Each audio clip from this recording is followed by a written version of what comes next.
Assalamualaikum warahmatullahi wabarakatuh. Halo keluarga Jakarta, kembali lagi di podcast Keluarga Jakarta. Saya, Monika Yaniwati, akan menemani keluarga Jakarta di episode kali ini. Pada kesempatan ini, kita akan membahas topik yang sangat penting bagi keluarga Jakarta, terutama bagi para suami dan ayah. Apa itu? Mari. Pilihan kontrasepsi mantap bagi bapak atau suami bisa menjadi solusi tepat untuk pasangan usia subur. Keluarga Jakarta, mengapa topik ini sangat penting untuk dibahas? Seringkali memakai kontrasepsi dianggap sebagai tanggung jawab istri atau ibu. Padahal suami juga memiliki peran dan tanggung jawab yang besar dalam perencanaan berkeluarga. Telah hadir bersama kita dua narasumber yang luar biasa. Yang pertama, Dr. Bahtiar Fanani. Dr. Bahtiar adalah Direktur Rumah Sakit Aulia di Jakarta Selatan. Tetapi beliau juga mempunyai kompetensi untuk melayani KB mantap pria atau kita kenal dengan vasektomi. Narasumber kedua adalah Pak Abdullah. Pak Abdullah adalah akseptor KB mantap pria yang juga sekaligus menjadi motivator di daerah Cilincing, Jakarta Utara dan sekitarnya. Rasanya sudah tidak sabar lagi ya, kita mau memulai perbincangan kita pada podcast kali ini. Ada beberapa hal menarik yang akan kita diskusikan, bahas bersama. Yang pertama nih, saya akan bertanya ke Dr. Bahtiar. Dok, sebenarnya yang dimaksud dengan kontrasepsi mantap itu apa ya dok? Dan bagaimana kira-kira prosedurnya? Jadi kontrasepsi mantap itu adalah metode kontrasepsi jangka panjang ataupun dia permanen yang dilakukan untuk mencegah agar tidak terjadi kehamilan. Bisa dilakukan pada laki-laki maupun pada wanita. Kalau laki-laki kita sebutnya tadi MOP ataupun vasektomi, sementara untuk wanita adalah tubektomi. Oke dok, jadi kontrasepsi mantap itu bisa diberikan untuk pria maupun untuk wanita ya dok? Betul. Yang prianya vasektomi, yang wanitanya namanya tubektomi. Betul. Nah dok, sejauh ini ya dok ya, kontrasepsi mantap itu bagaimana tuh dok proses pemilihannya? Tentunya karena ini mantap ya, dalam artian dia permanen seumur hidup, untuk pemilihannya itu perlu pertimbangan yang matang ya, baik dari pasiennya, baik apapun maupun dengan pasangannya. Harus dengan kondisi siap mental yang bagus. Biasanya kalau kita pertimbangkan usia gitu. Misalnya usia terlalu muda, masih 20-an, tidak kita anjurkan. Tapi kalau udah usianya di atas 35 atau di atas 40 tuh kita anjurkan. Kemudian juga dari segi jumlah anak. Kalau jumlah anak kan minimal yang kita standarnya minimal 2 ya. Nah, kalau dia sudah lebih dari 2 bisa kita anjurkan. Tapi kalau dia kurang dari 2 dan umur anak terkecilnya kurang dari 2 tahun, masih belum kita anjurkan untuk vasektomi. Meskipun pertimbangan masing-masing pasangan itu kan bisa berbeda-beda. Kadang ada yang maunya anaknya 1 aja, dia udah mantap pengen vasektomi, itu juga bisa. Jadi kembali untuk pemilihan kontrasepsi mantap jangka panjang ini, karena memang sifatnya permanen, tentu memang harus perlu pertimbangan yang matang, baik dari suami ataupun dari istri yang akan melakukannya. Gitu. Ya, baik. Terima kasih dok. Jadi untuk kontrasepsi mantap itu yang harus diperhatikan umur ya dok ya? Umur. Jangan terlalu muda. Kalau sudah 35 tahun ke atas dengan berencana tidak mau nambah anak lagi, berarti oke, bisa dilakukan ya dok ya. Dan perlu diperhatikan anak yang terkecil itu apakah di bawah 2 tahun, maksudnya nggak boleh di bawah 2 tahun atau di bawah 5 tahun dok? Kurang dari 2 tahun. Dari 2 tahun, asal suami istri itu udah benar-benar mantap, Sudah nggak benar-benar mau mantap. nambah anak lagi gitu ya dok? Karena kan kalau ASI juga kan menyusui sampai 2 tahun. Sampai 2 tahun. Jadi dianggapnya di bawah 2 tahun masih rentan lah Baik. si anak tersebut. Siap, ya baik. Dok, sebentar masih banyak pertanyaan buat dokter. Saya beralih dulu ke Pak Abdullah ya. Pak Abdullah, saya mau tanya. Tadi kan dokter Bahtiar udah nyampein ya, ada faktor yang harus diperhatikan, yaitu umur, jumlah anak gitu ya.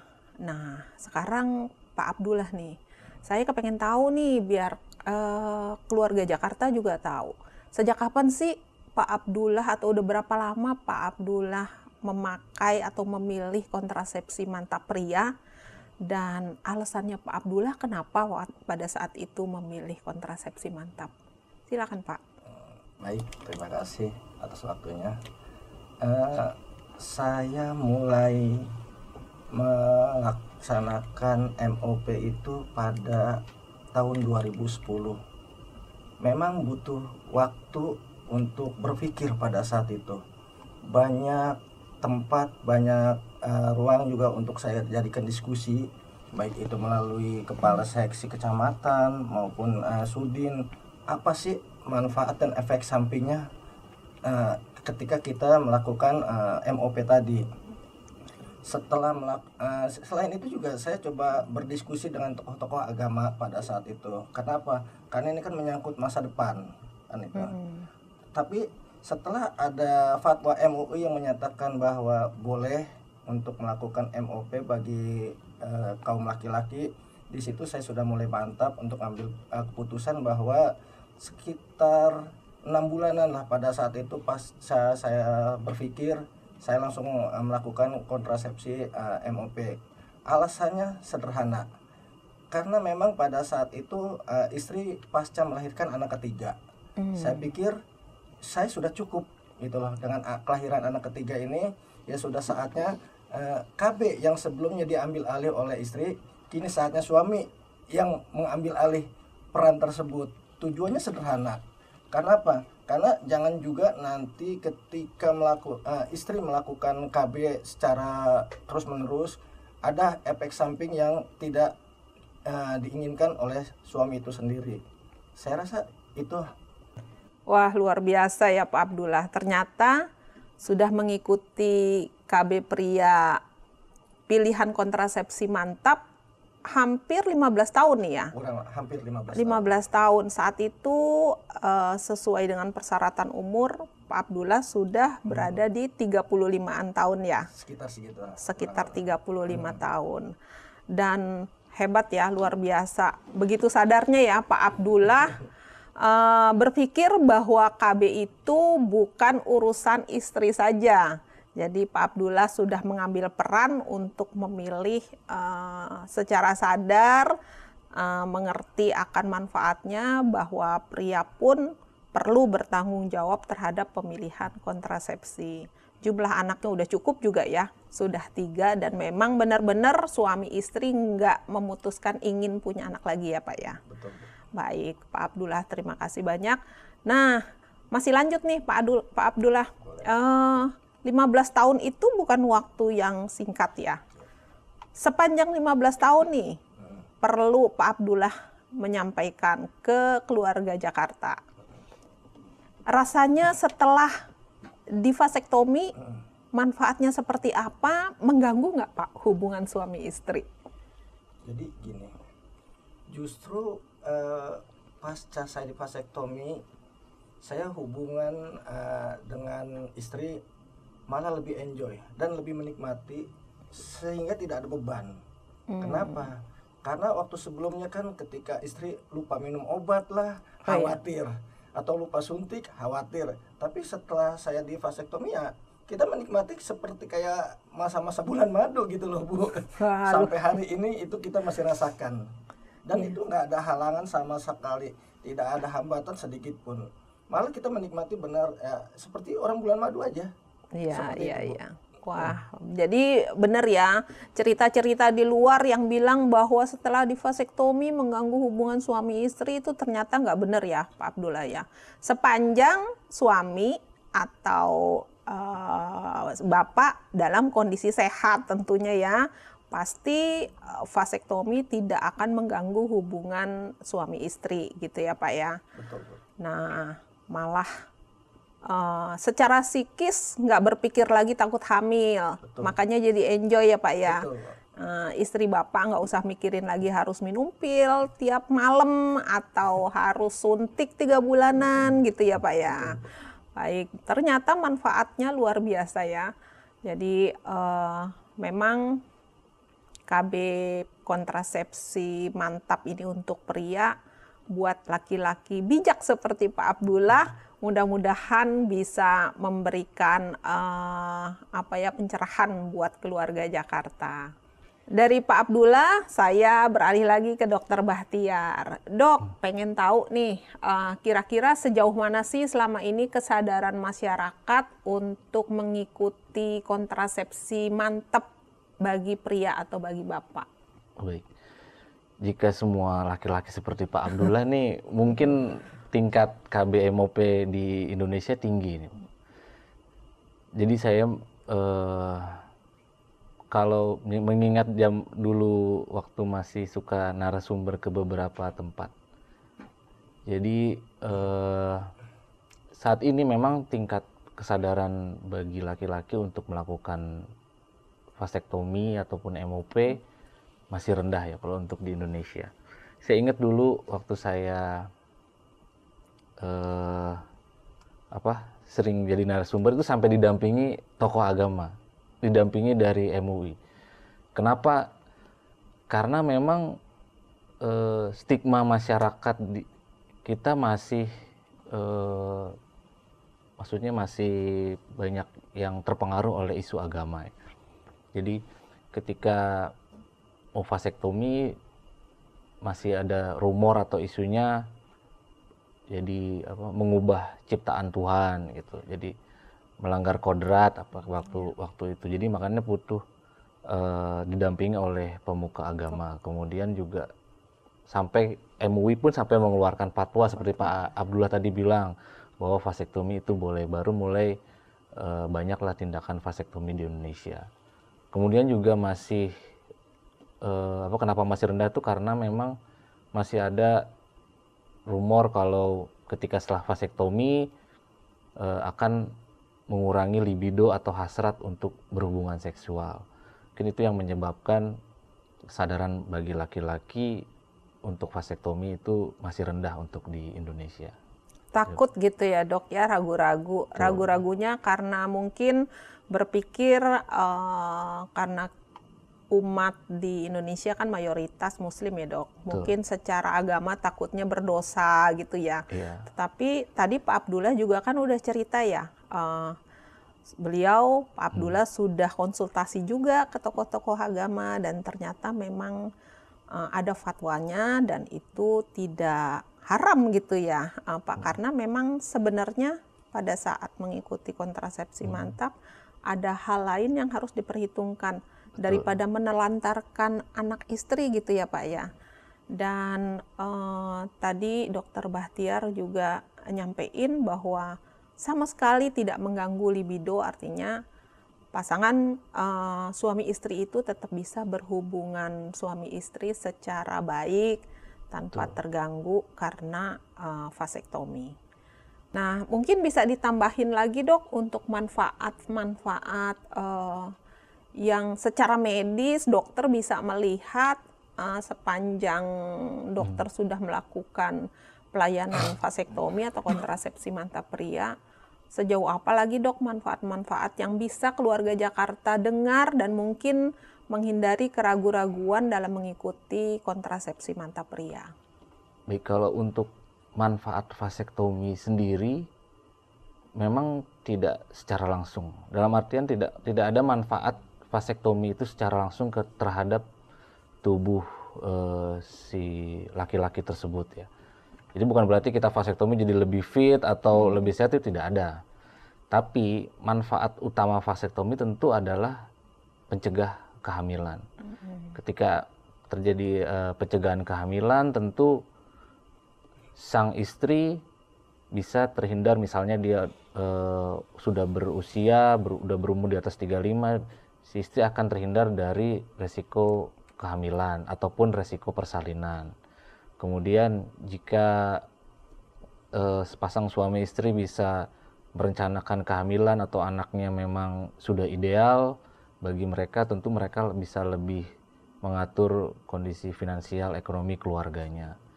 Mungkin itu manfaat. Jadi manfaatnya bukan secara langsung, tapi secara tidak langsung, utamanya ya untuk mencegah kehamilan. Dan manfaat yang didapat itu adalah manfaat dari pengaturan kehamilan itu sendiri. Iya, Gitu. baik dok. Ternyata manfaatnya itu benar-benar berdampak untuk pasangan usia subur itu positif ya dok ya. Betul. Nah cuman satu nih dok yang kepengen saya tahu dan mungkin juga keluarga Jakarta kepengen tahu nih. Kan biasanya waktu sebelum divasektomi itu ada sperma yang keluar ya dok. Setelah divasektomi kan spermanya tuh nggak keluar ya dok ya Iya. pada saat berhubungan. Kira-kira sperma yang nggak keluar itu kemana ya dok? Berbahaya nggak untuk tubuh si pria kalau spermanya nggak keluar gitu? Tentu tidak. Jadi dari sisi medis, ketika seorang laki-laki ejakulasi, dia akan mengeluarkan cairan yang kita sebut semen. Nah, semen itu terdiri dari cairan-cairan yang berasal dari organ-organ reproduksi laki-laki, dari mulai testis, kemudian vas deferens sampai prostat, kemudian ada lagi kelenjar-kelenjar di reproduksi. Nah, salah satu isi dari semen itu adalah spermatozoa yang dihasilkan testis. Nah, fungsinya vasektomi apa? Fungsinya vasektomi adalah mencegah agar spermatozoa yang dihasilkan oleh testis itu dikeluarkan pada saat ejakulasi. Sehingga bukan berarti ketika setelah dilakukan vasektomi tidak keluar cairan sama sekali, karena cairan itu juga diproduksi oleh organ-organ lain di saluran reproduksi laki-laki. Kemudian si spermatozoa itu juga punya usia, punya umur. Jadi sama seperti sel darah di dalam tubuh kita, dia itu akan hancur, akan diserap oleh tubuh. Nah, spermatozoa pun sama, karena dia bentuknya kan sel sperma. Dia kecil, tidak bisa kita lihat dengan kasat mata. Tentunya dia umurnya rata-rata adalah 90 hari. Ketika 90 hari dia tidak dikeluarkan, dia akan melemah, kemudian diserap kembali oleh tubuh di dalam testis itu. Oke. Jadi pada saat berhubungan cairan tetap akan keluar ya dok, Tetap pada ada. saat ejakulasi, hanya tidak mengandung sperma lagi. Betul. Dan spermatozoa yang tidak keluar itu nanti akan diserap oleh tubuh kembali gitu ya dok. Betul. Jadi tidak ada hal negatif berdampak bagi kesehatan si pria atau bapak Betul. pada saat dia mengikuti vasektomi. Sama seperti ketika seorang laki-laki akhir balik kan dia tidak secara rutin mengeluarkan spermanya seperti yang sudah orang yang sudah menikah lakukan gitu. Tentunya kan akan jadi pertanyaan, kemanakah spermatozoanya tersebut ya? Yeah. Diserap lagi ketika umurnya sudah mencapai batas waktunya, dia melemah, dia diserap kembali oleh tubuh. Oke, Mungkin di situ. ya. Dok, kalau tadi dokter sudah menjelaskan tentang cairan-cairan yang keluar ataupun yang tidak keluar pada saat vasektomi sudah dilakukan terhadap seorang pria gitu ya. Nah, kira-kira efek samping, dok, efek samping dari seseorang yang memilih untuk melakukan kontrasepsi mantap pria tuh apa dok? Baik. Sama seperti manfaat tadi ya, efek samping dari vasektomi itu sebenarnya tidak ada. Jadi efek samping vasektomi itu hanya terjadi karena efek dari tindakan operasi vasektomi itu sendiri. Meskipun tindakannya kecil, tapi tentu namanya suatu tindakan operasi, pasti dia menyebabkan nyeri. Itu efek samping yang paling sering. Kemudian pendarahan, namanya operasi, kita membuat perlukaan pasti timbul pendarahan. Gitu. Kemudian tapi tentu karena lukanya kecil, biasanya pendarahannya nggak banyak. Yang terakhir, efek samping yang paling sering adalah infeksi. Ketika ada luka, kemudian perawatan lukanya mungkin di rumah tidak baik, karena apalagi vasektomi kan dilakukan di dalam di area kantong kemaluan, di area skrotum. Tentu area itu kan tertutup, lembab, kadang bisa menimbulkan infeksi jika kebersihannya tidak dijaga dengan baik. Tapi efek samping vasektomi sendiri atau tindakan kontrasepsi mantap itu sendiri sebenarnya tidak ada. Oh ya, jadi benar-benar jika vasektomi itu dilakukan dengan baik, lancar, artinya sama sekali tidak ada efek samping dari tindakan vasektomi tersebut. Kecuali kalau misalnya ada kelalaian dari si akseptor setelah divasektomi gitu ya dok ya. Misalnya tidak menjaga kebersihannya sehingga menimbulkan infeksi karena masih ada luka ya. Ada luka terbuka walaupun luka itu kecil gitu ya dok ya. Jadi efek sampingnya bukan karena vasektominya tapi lebih ke tindakannya ya mungkin seperti dokter tadi bilang ada perdarahan ya, perdarahannya juga mungkin kecil ya dok ya karena itu lukanya itu kecil. Lukanya kecil sekitar setengah senti. Nah lanjut lagi nih dok, jadi saya kepengen ngebahas lagi ya. Kalau lukanya kecil dok, berarti vasektomi itu dilakukannya sebentar doang dong ya? Betul. Dokter bilang tadi lukanya hanya setengah sampai 1 senti. Setengah sampai 1 senti. Saya mendengar bahwa vasektomi itu ada istilahnya dilakukan tanpa pisau. Betul. Nah, tetapi tetap ada pembedahan sedikit ya, walaupun disebut vasektomi tanpa pisau. Kira-kira dok, tindakan vasektomi itu memakan waktu berapa lama dok? Jadi dengan teknik vasektomi tanpa pisau atau VTP atau MOP yang kita sebut itu dengan operator yang ahli bisa paling cepat itu antara sekitar 15 menit. Biasanya kalau saya mengerjakan tuh antara 10 sampai 15 menit. Tergantung tingkat kesulitan gitu.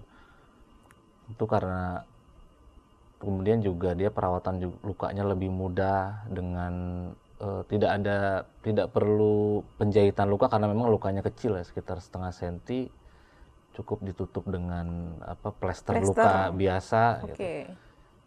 Intinya kita berusaha meminimalisir pendarahan dan untuk pencegahan infeksi juga kan, makin besar luka resiko infeksi tentu makin tinggi. Makin besar, gitu. Iya. Ya, jadi luar biasa ya. Vasektomi dokter melakukan cukup dengan waktu 10 sampai 15 menit sudah selesai. Dan luka cukup ditutup dengan plester biasa ya, Dok. Betul. Ada obat-obatan yang harus diminum, Dok? Umumnya obat setelah itu biasanya obat nyeri karena kan setelah Pengurang anestesia atau biusnya habis akan timbul nyeri. Kemudian kadang saya juga suka meresepkan antibiotik untuk pencegahan infeksi. Iya, baik. Nah, satu lagi nih dok, pertanyaan buat dokter. Setelah akseptor di vasektomi, apakah dia langsung bebas melakukan hubungan seks setelah, tentunya hubungan seks dengan istrinya ya dok ya. Setelah lukanya kering, setelah dia merasakan oke gitu, perlu masih memakai alat kontrasepsi yang lain si istrinya atau si suaminya untuk jangka waktu tertentu gitu dok?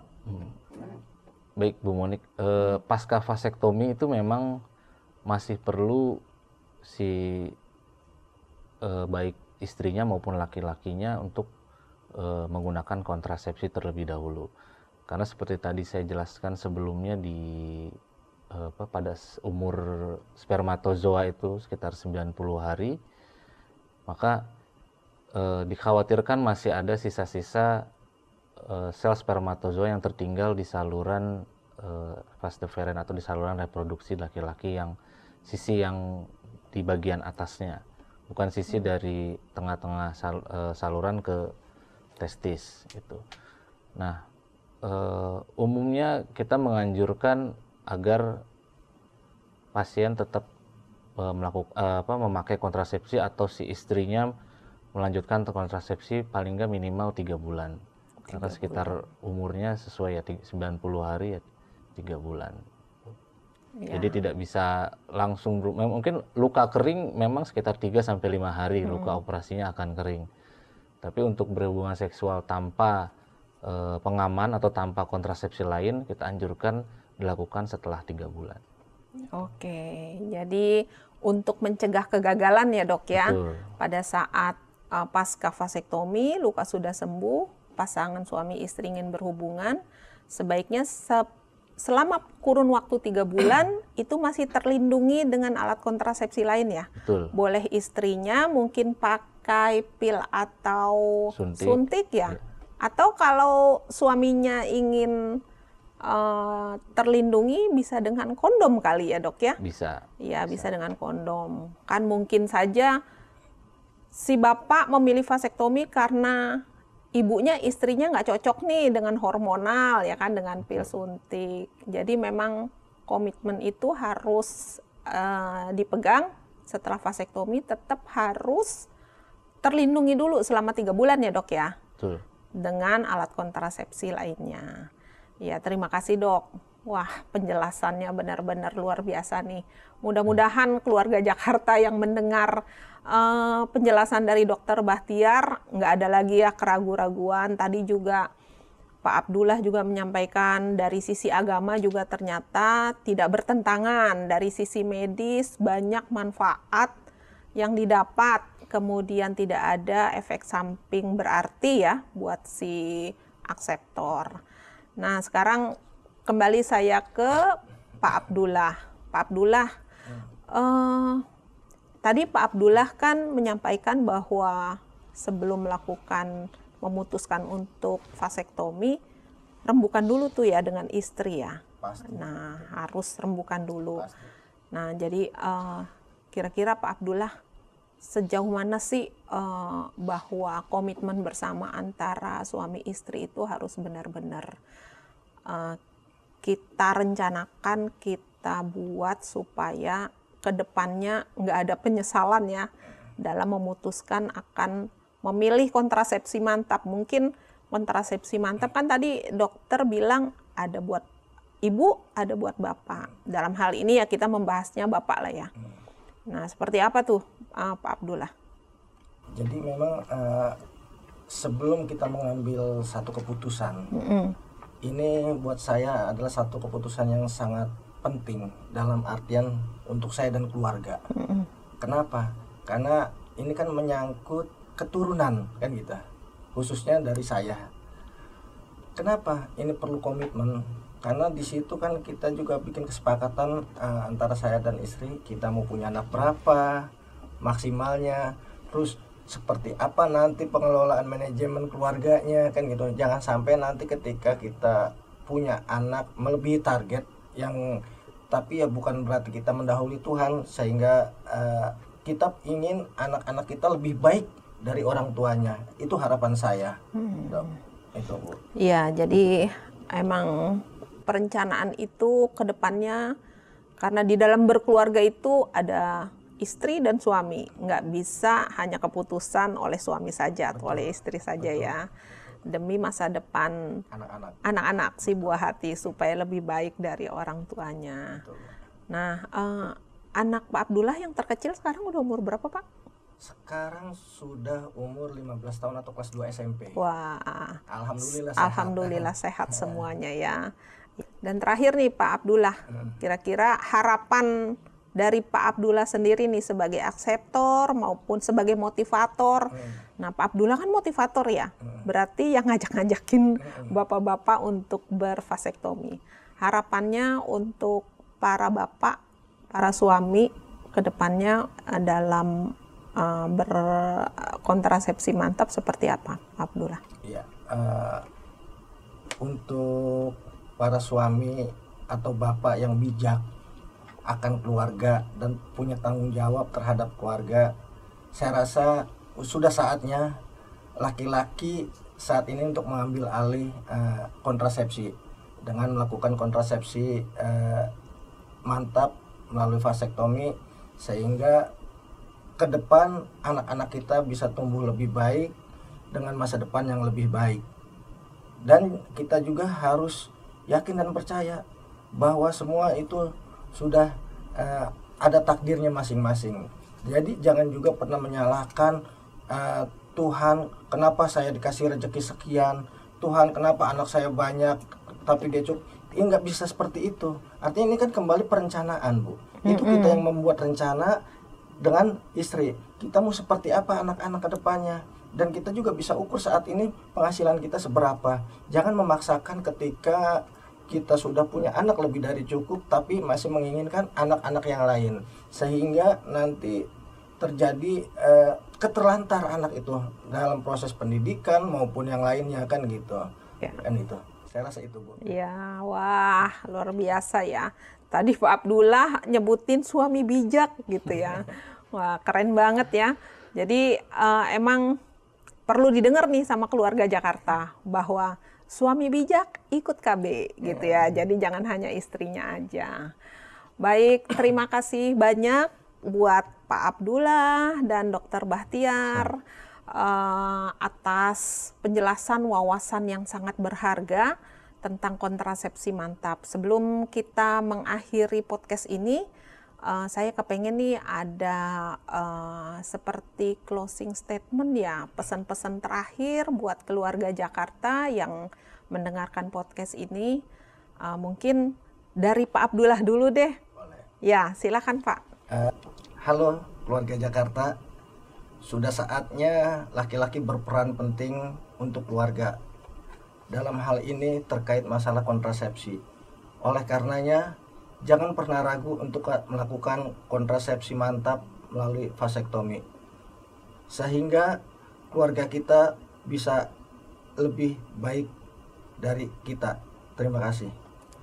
Terima kasih Pak Abdullah. Pesannya pokoknya jangan ragu-ragu untuk berkontrasepsi mantap pria ya. Nah, pesan terakhir nih dari Dr. Bahtiar.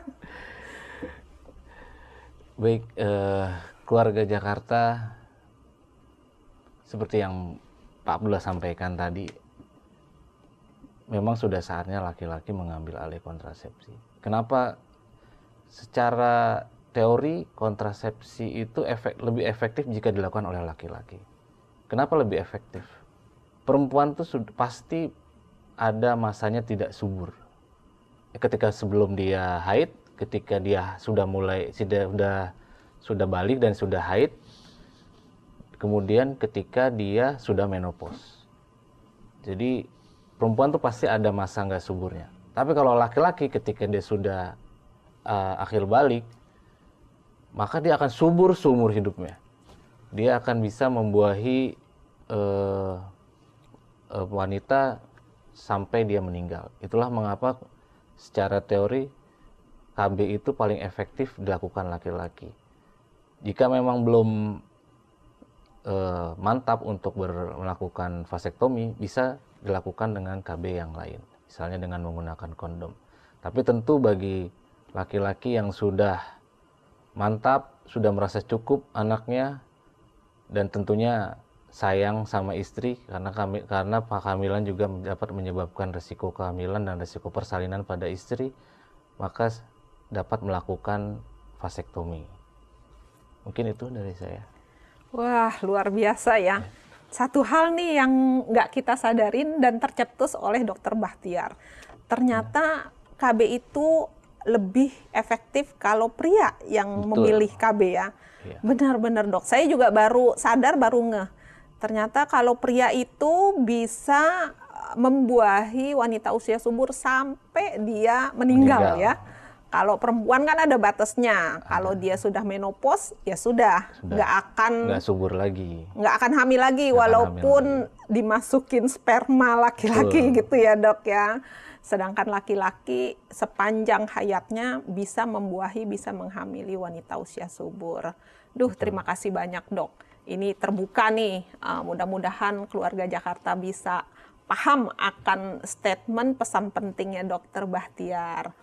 Nah, terima kasih Dokter Bahtiar, Pak Abdullah. Kita sudah berada di akhir podcast ini.